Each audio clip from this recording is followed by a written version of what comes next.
St. Peter's Basilica and the tomb of the first pope. Rob Allen here from Through Eternity Tours. 6 churches completed, 20 kilometers walked, time for the grand finale. Today, we cross the Tiber, pass an ancient Roman pyramid, and complete this Jubilee pilgrimage where it all began. Let's bring this journey home. This is going to be the first time I've ever walked from St. Paul's outside the walls to St. Peter's. And I think we're going to find a lot of interesting stuff. I may be dead by the time we get there, but I don't know. I don't think so. I'm just kidding. Here we are walking on the Via Ostiense towards the center of Rome from St. Paul's outside the walls. There we have the Pyramid of Cestius, the walls themselves, and the gate. Porta Ostiense, or sometimes Porta San Paolo. Ostiense, because you would take this road and it would lead you to Ostia. And another thing that's very, very interesting, if you were not Catholic, technically you were not allowed to be buried within the walls, according to some of the popes. So right along, really within the walls, but there's this beautiful, what some refer to as a Protestant cemetery, but it's not just Protestants, it's many other people who were not Catholic in one of the most beautiful cemeteries in the world. So here we are at the Pyramid of Cestius. Built during the reign of the Emperor Augustus, it was done by a man who was quite wealthy, and he, like many other Romans, had a fascination with ancient Egypt. That's why Rome had pyramids and obelisks. You can still see the obelisk, but this is the only pyramid that was not destroyed, and it was a tomb. Apparently, it was an expenditure that was rather considered luxurious in the eyes of the Emperor Augustus, and so he had set up luxury laws to not be too ostentatious in showing off your money.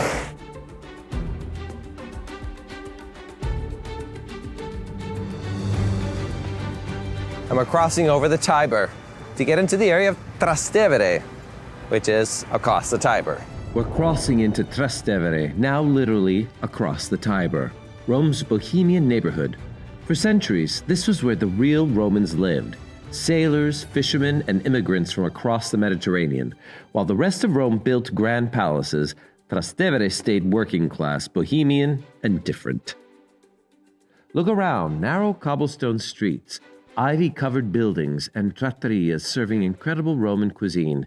The heart of it all is in Piazza Santa Maria in Trastevere, with its ancient fountain and the basilica that's been here since the 3rd century, Rome's oldest Marian church, glowing with medieval golden mosaics.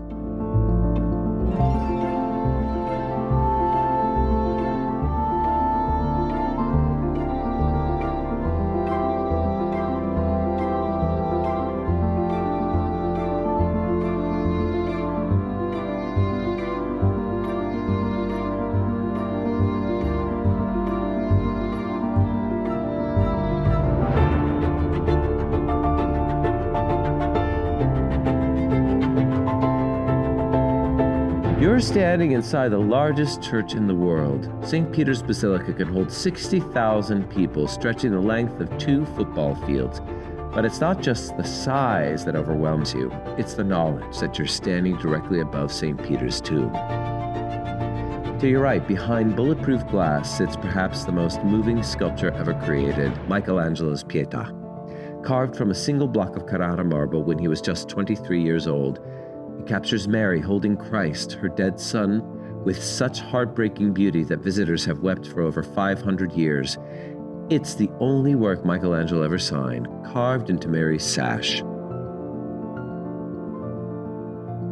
At the altar, Bernini's towering bronze baldachin rises 90 feet above St. Peter's tomb. Those twisted columns, they're inspired by the original columns from Solomon's temple in Jerusalem, and behind it, Bernini's chair of St. Peter, a bronze throne encasing what's believed to be Peter's actual wooden chair, surrounded by clouds of angels and bathed in golden light from the Holy Spirit window.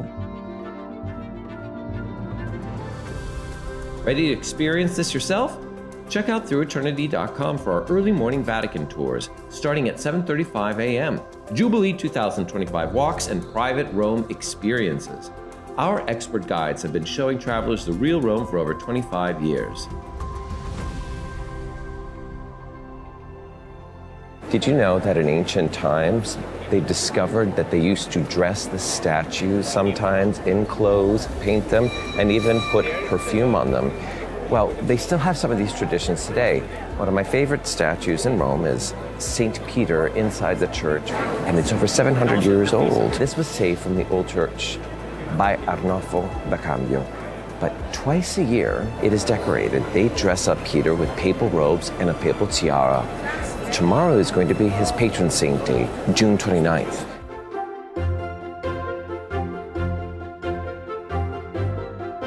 There you have it, everybody. We did 7 churches in a day. Well, yes, it was difficult. Yes, it was challenging, but I think that's all part of what a pilgrimage is supposed to be.